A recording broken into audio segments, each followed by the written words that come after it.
छत्तीसगढ़ में एक बार फिर बिजली संकट गहराता दिख रहा है। सप्लाई की तुलना में डिमांड ज्यादा होने से उद्योगों को पावर कट झेलना पड़ रहा है। मॉनसून में भी बिजली की खपत गर्मी से ज्यादा है। कम बारिश से परेशान किसान 24 घंटे कृषि पंपों से ही खेतों की सिंचाई कर रहे हैं, जिससे बिजली की खपत बढ़ गई है। सरकार का भी मानना है कि फिलहाल किसानों को अभी बिजली की जरूरत ज्यादा पड़ रही है। मुख्यमंत्री भूपेश बघेल ने भी माना है कि मांग के मुताबिक सप्लाई कम है। हालांकि उनका कहना है कि बिजली की ज्यादा खपत को तरक्की से जोड़कर भी देखना चाहिए। ये बात सही है कि आज 4,900 मेगावाट से ऊपर बिजली खपत हो रही है, जो कि छत्तीसगढ़ के लिए रिकॉर्ड है। और इसका मतलब ये है कि हमारे किसान ज़्यादा उसका उपयोग कर रहे हैं, हमारे उद्योग में ज़्यादा उपयोग हो रहा है, हमारे घरों में ज़्यादा उपयोग हो रहा है। तो ये संपन्नता की निशानी है कि जितना बिजली ज़्यादा खर्चा होगा उतने अधिक हम आगे बढ़ रहे हैं। औद्योगिक क्षेत्र में भी, व्यवसाय के क्षेत्र में, कृषि के क्षेत्र, हर क्षेत्र में जहाँ बिजली का खर्चा ज़्यादा होगा तो निश्चित रूप से उस क्षेत्र में बढ़ोतरी दर्ज की जाएगी। मुख्यमंत्री भूपेश बघेल बिजली की ज्यादा डिमांड को भले ही तरक्की से जोड़कर देखें, लेकिन इससे विपक्ष को सरकार के खिलाफ एक मुद्दा जरूर मिल गया है। पूर्व मंत्री ब्रजमोहन अग्रवाल का कहना है कि सरकार न विकास कर पा रही है, न माफियाओं को रोक पा रही है।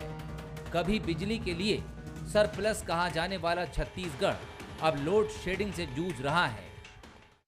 पूरे छत्तीसगढ़ में बिजली की कटौती तो बढ़ती जा रही है, मगर उससे और दुर्भाग्य का विषय है कि कांग्रेस इससे निपटने के लिए कुछ कदम उठाए, उसके बदले में कांग्रेस में कुर्सी दौड़ चल रहा है, कुर्सी के लिए लड़ाई चल रही है।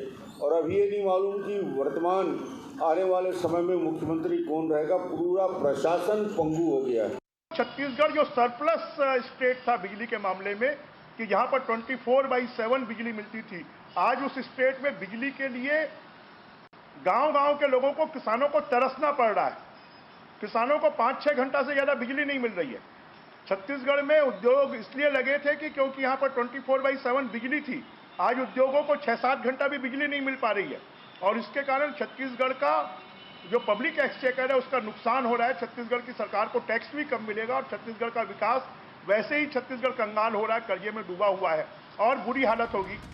छत्तीसगढ़ में इन दिनों बिजली की मांग ज्यादा और उपलब्धता कम है। बारिश नहीं होने से भी बिजली की खपत बढ़ गई है। आगे त्योहारी सीजन भी है, लिहाजा आने वाले वक्त में बिजली की मांग और भी बढ़ेगी। अब देखना होगा कि सरकार इस चुनौती से कैसे निपटती है। नमस्कार, स्वागत है आपका। मैं हूं अभिषेक शुक्ल। बिजली की बात आज यहां पर होगी, जिसमें डिमांड इस वक्त ज्यादा हो गई छत्तीसगढ़ में, सप्लाई कम है। वजह बहुत सारी उसकी है। कांग्रेस इसे जहां तरक्की से जोड़कर देख रही है, तो बीजेपी का कहना है कि सरप्लस स्टेट में आखिरकार ऐसी नौबत क्यों आई। बहुत सारे किंतु परंतु के बीच वोल्टेज डाउन और सियासत हाई में हम आज इसी पर चर्चा करेंगे कि क्या वाकई सरप्लस स्टेट में बिजली कम हो गई, या फिर इसे जो खपत ज्यादा हो रही है इसे विकास के तौर पर देखना चाहिए। बहुत सारे सवाल हमारे हैं, बहुत सारे सवाल आपके भी हैं। चर्चा में हम इसी सवालों के जवाब तलाशने की कोशिश करेंगे। खास मेहमान हमारे साथ हैं, सुरेंद्र शर्मा जी हैं, कांग्रेस से, बहुत स्वागत आपका। भाजपा से रजनीश सिंह जी हैं, बहुत स्वागत रजनीश जी। और राजनीतिक विश्लेषक के तौर पर, एक्सपर्ट के तौर पर उचित शर्मा जी हमारे साथ हैं, बहुत स्वागत उचित जी आपका भी। रजनीश जी, बिजली की खपत कम है, खपत ज़्यादा है, माफ़ कीजिएगा, और इस वक्त डिमांड ज़्यादा है और जो सप्लाई है कम। इसके पीछे बहुत सारे तर्क आप लोगों ने यहाँ पर गिनाए हैं, लेकिन सरकार का कहना है कि इसे तरक्की के तौर पर देखना चाहिए, क्योंकि बिजली की खपत ज़्यादा, तो स्वाभाविक है ज़्यादा काम हो रहा है। रजनीश जी जी अभिषेक जी नमस्कार। आपके सभी व्यूअर्स को नमस्कार। आपको याद होगा जब छत्तीसगढ़ में सरकार बनी 2018 दिसंबर में, उसके बाद जनवरी से 19 बिजली के बारे में ये कहने लगी, जब सब तरफ हाहाकार मचा बिजली को लेकर, कि अभी बिजली के जितने अधिकारी हैं वो सब कांग्रेस से मिले, भाजपा से मिले हुए हैं और सरकार को बदनाम करने के लिए बिजली की कटौती कर रहे हैं और बिजली की अनावश्यक रूप से छत्तीसगढ़ में कमी दिखा रहे हैं। अब ये सरकार को बने 3 साल हो गए और अभी मैंने सुना कि ये विकास की पहचान है। अब उसको छत्तीसगढ़ के 2.5 करोड़ लोग सुने हैं, रोड में बड़े बड़े गड्ढे रहेंगे, विकास की पहचान है। क्यों? क्योंकि वे बढ़ रहा है, सड़क का लंबाई बढ़ रहा है, 40 किलोमीटर था वो 45 हो गया। अब रोड में बड़े बड़े गड्ढे हैं, पानी सूख गई है, बहुत बड़ी विकास की है, हमारे को ये दे रही है सिग्नल, क्योंकि लोग ज्यादा पानी पी रहे हैं इसलिए पानी कम मिल रहा है। तो विकास की नई इबारत, नई परिभाषा कांग्रेस पार्टी, वाह कांग्रेस पार्टी।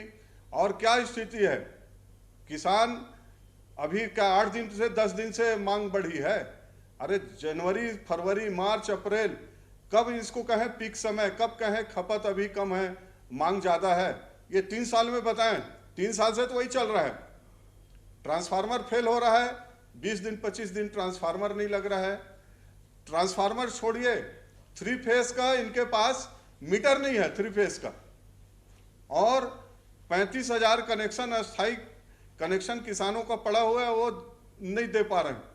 इसलिए सरकार, छत्तीसगढ़ के लोग समझ गए हैं, जो बात बोलना है, जिसको विकास का पैमाना माने बताएं। छत्तीसगढ़ की जनता समझ गई है कि ये हर मुद्दे पर फेल हैं। अभी बिजली का बिल बढ़ाए हैं और बिजली का मांग ज्यादा है इसलिए हम नहीं कर पा रहे हैं। 15 दिन बाद आप किसानों को बिजली देंगे, किस काम का? सुरेंद्र शर्मा जी किसान हैं, कृषि से जुड़े हुए हैं, बहुत आदरणीय हैं। 15 दिन बाद उनको बिजली देंगे, किसान का क्या काम आएगा जब फसल नष्ट हो जाए रहेगी? तो इसलिए ये सरकार अपने अंतर्द्वंदों से घिरी हुई है, लड़ रही है। कोई दिल्ली जा रहा है, भी जवाब ले लेता हूं। सुरेंद्र जी, पार्ट में जा रहा है, कोई कुछ कर रहा है, आप तो कहां से लोग बिजली तरक्की मिलेगी? बता रहे हैं, भाजपा इनका को बिजली करंट कट चुका है कि आखिरकार बिजली की डिमांड बढ़ना कैसे तरक्की हो सकती है, जबकि बहुत से किसानों को या उद्योगों को बिजली नहीं मिल पा रही। सीधा सीधा आरोप है। सुरेंद्र शर्मा, देखिए सीधी सीधी बात यह है कि अगर जनता के बीच में बिजली की मांग बढ़ रही है, इसका मतलब यह है कि उसी अनुपात में उद्योग बढ़े हैं, मकान बढ़े हैं, मकान में बिजली की सुविधाएं बढ़ी हैं, बिजली से चलने वाले औजार बढ़े हैं। और मुख्य बात यह है अक्षय जी कि अभी जो इस साल सूखे की स्थिति निर्मित हुई है और ये अचानक जो किसानों के बीच में जो नालों में, तालाबों में और कहीं पर भी जो जल संसाधन है, उसको तत्काल बिजली पंपों के माध्यम से सिंचाई करके अपने फसल को बचाने की कोशिश हो रही है। और सरकार जो है किसानों को प्राथमिकता के आधार पर बिजली प्रदान कर रही है। इसके कारण ये जो मांग और आपूर्ति का जो अनुपात है उसमें थोड़ा सा फर्क दिखाई दे रहा है। भूपेश बघेल जी का कहना बिल्कुल सही है कि अगर मान लीजिए किसी चीज की डिमांड बढ़ती है, इसका मतलब यह है कि उसके उपभोक्ता पर्याप्त तादाद में है। तो बिजली के उपभोक्ता छत्तीसगढ़ में बढ़े हैं और जितना हमारा उत्पादन है उससे अधिक उपभोक्ता हमारे छत्तीसगढ़ में उपलब्ध है। मगर आज की स्थिति में ये जो परिस्थितियां निर्मित हुई है, इसके लिए वास्तविक में जो सूखे की स्थिति है वो जिम्मेदार है और किसानों को तत्काल बिजली उपलब्ध कराना सरकार की प्राथमिकता है। इसलिए थोड़े बहुत उद्योगों को लोड शेडिंग का सामना करना पड़ रहा है। ये ज्यादा लंबा समय तक नहीं चलेगा। सरकार ने सभी उत्पादन केंद्रों को निर्देश दिया है कि अपने संयंत्रों को तत्काल ठीक करें और उसके उत्पादन को सुनिश्चित बनाए रखने में जो किया जा सकता है उसको तत्काल करें।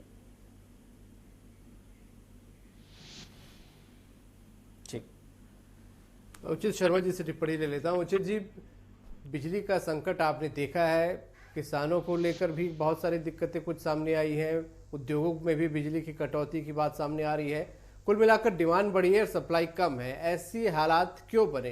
क्या इसे फेलियर के तौर पर देखा जाए या विकास के तौर पर? देखिए, इसको फेलियर के तौर पे तो नहीं देख सकते। मैं सुरेंद्र शर्मा जी की बात से सहमत हूँ कि देखिए कहाँ हम 1000-1200 मेगावाट से शुरू हुए थे, आज का हम 5000 में चल रहे हैं। तो ये वाकई इसको तरक्की से तो आप जोड़ सकते हैं। और ये विषय आपदा का है। देखिए, किसी भी राज्य के लिए बिजली बड़ा गंभीर मुद्दा होता है। कोई भी राज्य आप ले लीजिए, छत्तीसगढ़ के लिए भी बड़ा गंभीर मुद्दा है। बिजली के दाम बढ़े तब, बिजली की आपूर्ति कम हुई तब, बिजली माफ हुई तब, मैनिफेस्टो में जो आपने वादे किए थे तब। तो छत्तीसगढ़ में बिजली का मुद्दा हमेशा से बड़ा संजीदा रहा है। लेकिन बिजली की आपूर्ति और मांग जो ये ग्राफ है, ये जो चीज़ें हैं, इसके लिए मैं थोड़ा सा एक देखूँ कि इसकी तैयारी नहीं की गई थी, थोड़ा सा मिसमैनेजमेंट मैं इसको रूप में देखूँगा। थोड़ा सा लाइन लॉस भी जो है वो भी एक बड़ा कारण रहा है। इन्फीरियर क्वालिटी के जो हमारे यहाँ साधन यूज़ कर रहे हैं, संसाधन यूज़ कर रहे हैं, उसके रूप में भी देखूंगा कि उन सब की भी एक ऑडिट जो होनी चाहिए थी वो पर्याप्त मात्रा में हो नहीं पा रही थी। और जो आकलन करना चाहिए था कि समय समय पे कि हमको कितनी बिजली की हमको पड़ेगी, ज़रूरत पड़ेगी, उसका सही आकलन नहीं किया गया। ये बात सच है कि हमारे यहाँ छत्तीसगढ़ में अभी सूखे का समय है, ये एक आपदा के रूप में इसको देखते हैं। लेकिन इसमें क्या है, दूसरा चीज़ है कि 2 लाख हेक्टेयर लगभग हमारा रकबा बड़ा है, किसान बड़े हैं, पैदावार बड़ी है, तो जाहिर है कि उस पर हमको पंप की आवश्यकता पड़ेगी, सिंचाई की आवश्यकता पड़ेगी, और वो पड़ रही है, उसको हम देख रहे हैं कि वो भी एक कारण है। तीसरा कारण कि जो हमारे बड़े प्रोजेक्ट हैं, जैसे मड़वा प्रोजेक्ट है, वो अपनी पूरी एफिशिएंसी से चालू नहीं हो पाए, जिसको 2013 में कंप्लीट हो जाना चाहिए था, वो आज दिनांक तक पूरी एफिशिएंसी में काम नहीं कर पा रहा है। इसमें सरकार की भी बहुत सारी फेलियर मानता हूँ, चाहे वो पूर्व की सरकार हो चाहे वर्तमान की सरकार हो।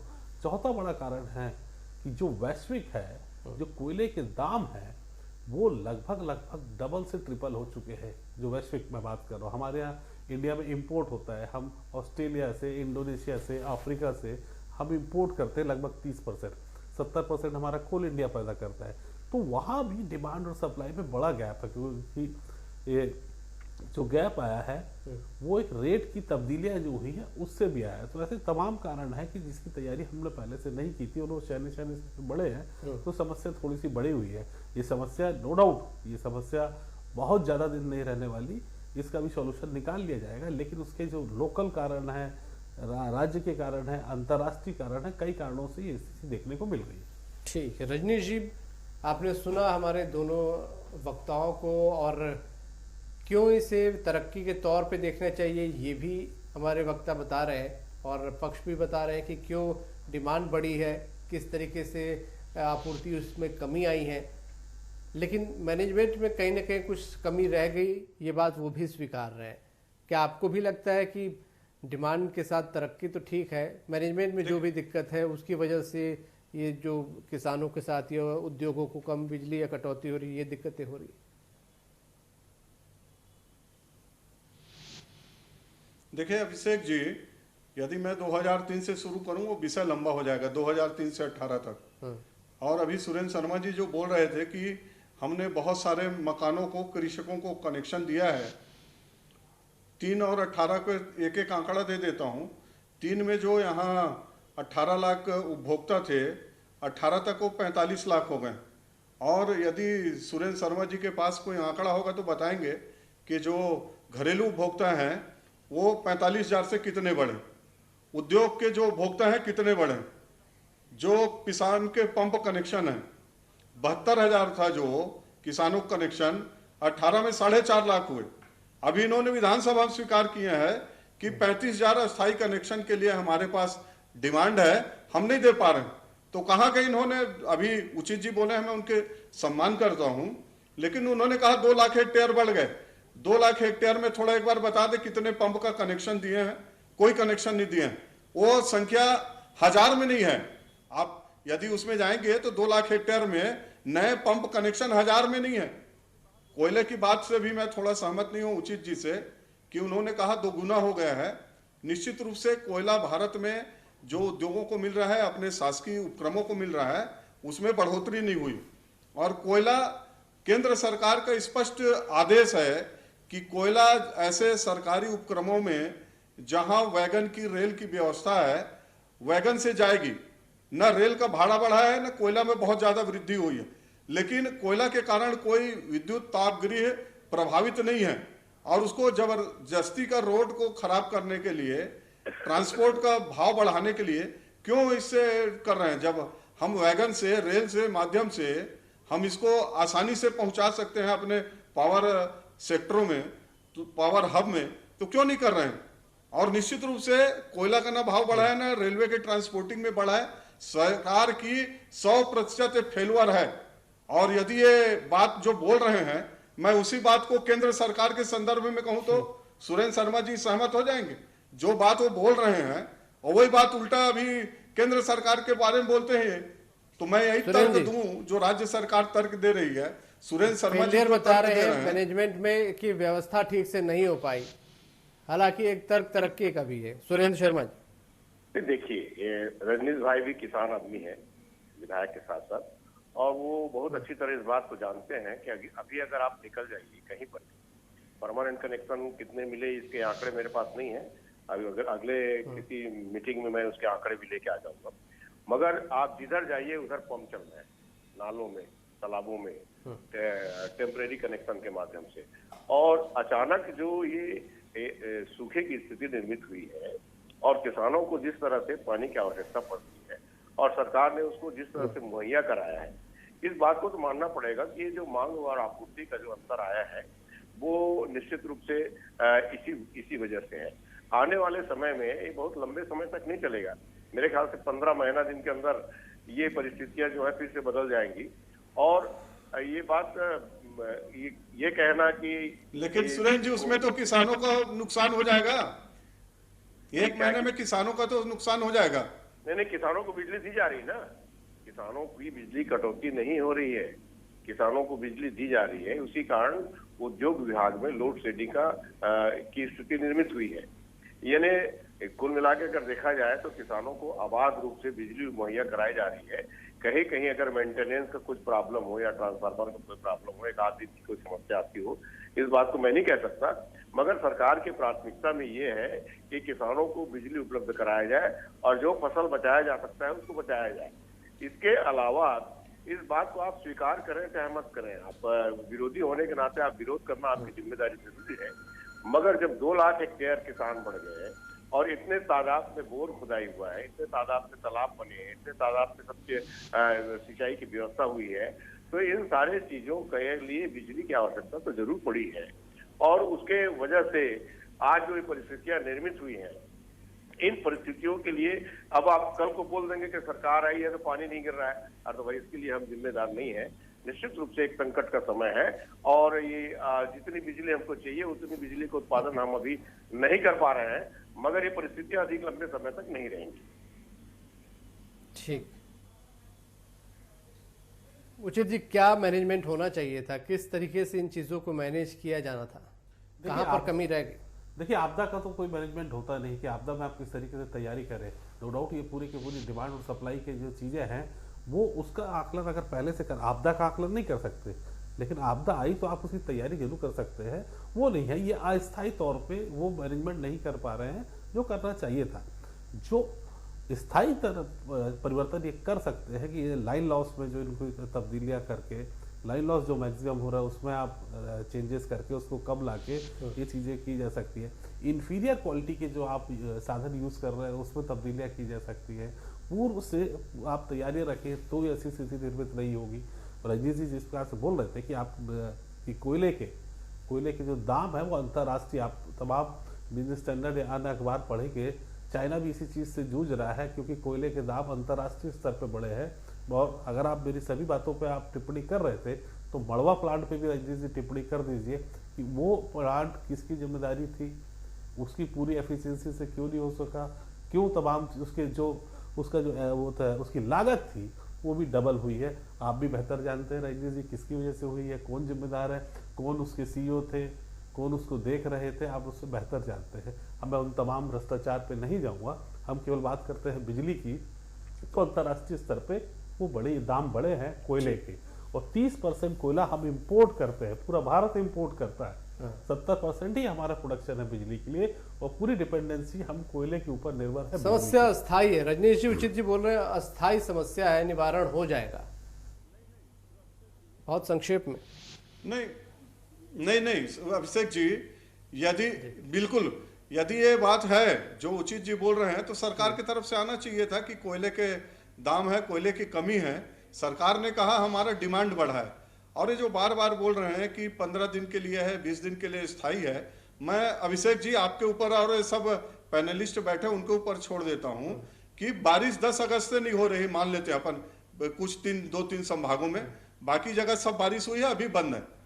आज 3 सितंबर है, सिर्फ 15 दिन से छत्तीसगढ़ बिजली से जूझ रहा है क्या? आप शुरू के 3 साल देख लीजिए, 18 से मैंने गिनाया है, 3 साल से स्थिति है। शहर में बिजली कटौती हो रही है, किसान को 3 साल से नहीं मिल रहा है। विषय यह है, और सुरेंद्र जी बोल रहे हैं कि 15 दिन में ठीक हो जाएगा, 15 दिन बाद किसान को बिजली मिल जाएगी। किस काम का होगा? वो किसान है, उसका तो फसल बर्बाद हो चुका होगा 15 दिन में।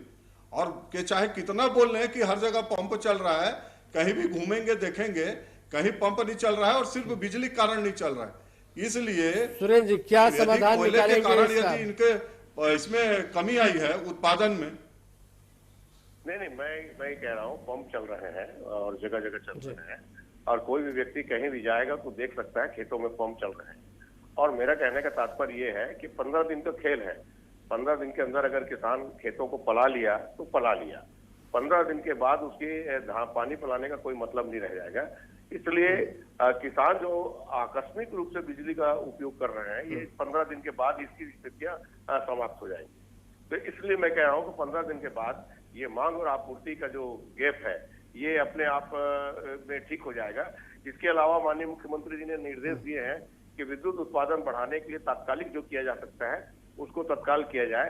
अन्य राज्यों के साथ भी बात चल रही है कि अगर हमको आवश्यकता पड़ेगी तो अन्य राज्यों से भी और बिजली लेंगे और इसकी आपूर्ति को सुनिश्चित करेंगे। जी ठीक है, बहुत शुक्रिया करूंगा आप सभी का इस चर्चा में शामिल होने के लिए। आज समय मेरे पास इतना ही था। तो प्रदेश में बिजली संकट जो आया है, अलग अलग नजरिए से इसे देखा जा रहा है, कहीं तरक्की के नजरिए से तो कहीं मैनेजमेंट में कमी के नजरिए से।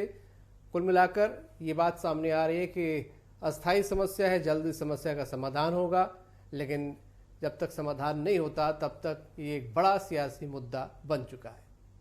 आज का मुद्दा में इतने। नमस्कार।